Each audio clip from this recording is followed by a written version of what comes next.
नमस्कार सर्वांना, आवनी रेसिपीमध्ये सर्वांचे स्वागत आहे। तर आज आपण बनवणार आहोत कांदा आणि लसूणची झणझणीत आणि चमचमीत चटणी। तर त्यासाठी आपण घेणार आहोत 3 कांदे। याला असं आपल्याला बारीक कट करून घ्यायचं आहे।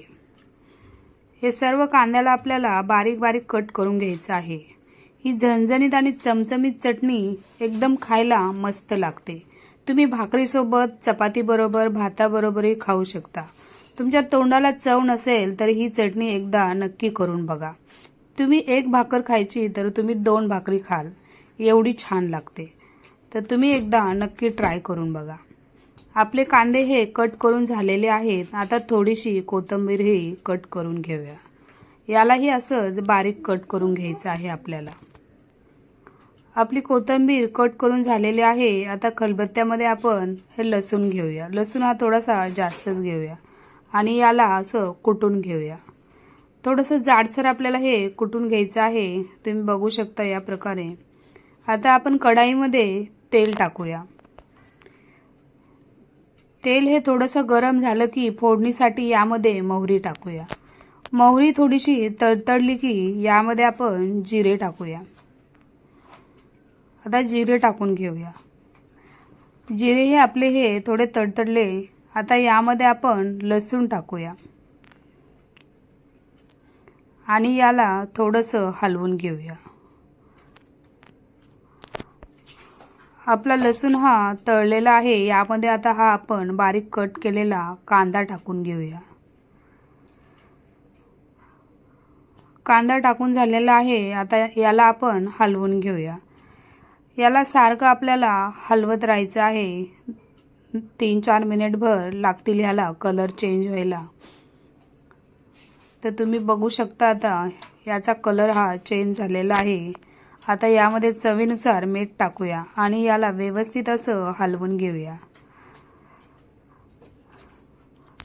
आपलं हलवून झालेलं आहे। यावरती आपल्याला झाकण ठेवून हे 2 मिनिटभर ठेवायचं आहे, म्हणजे कांदा चांगला शिजतो। आपले 2 मिनिट झालेले आहेत, काढून बघूया। याला थोडंसं आपण हलवून बघूया। हे हलवून घेतलेलं आहे। यामध्ये आता आपण हळदी पावडर टाकून घेऊया आणि लाल मिर्च पावडरही टाकूया आणि याला व्यवस्थित मिक्स करून घेऊया। मस्त असं मिक्स करून झालेलं आहे।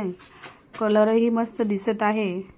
यामध्ये 2 ते 3 चम्मच आपल्याला शेंगदाण्याचा कूट टाकायचा आहे। हा जाडसरच आपल्याला कूट टाकायचा आहे। यालाही व्यवस्थित असं मिक्स करून घ्या। 1 मिनिटभर याला परतवून घ्या।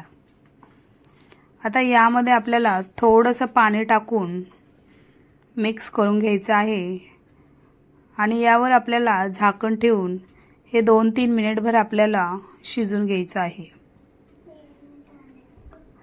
याला व्यवस्थित हलवून घ्या आणि यावरती झाकण ठेवून आपण 2 ते 3 मिनिटभर शिजवणार आहोत। झाकण काढून बघूया। 2-3 मिनिट झालेले आहेत। मस्त असा कलरही दिसत आहे आणि आपली चटणीही चमचमीत आणि झणझणीत ही दिसत आहे। आपली चटणीही तयार आहे। यावरती आपण आता थोडीशी अशी कोथिंबीर टाकून घेऊया आणि थोडं मिक्स करून घेऊया। आपली चटणी तयार आहे। व्हिडिओ आवडल्यास लाईक करा, शेअर करा, सबस्क्राईब करा आणि व्हिडिओ बघितल्याबद्दल खूप खूप धन्यवाद।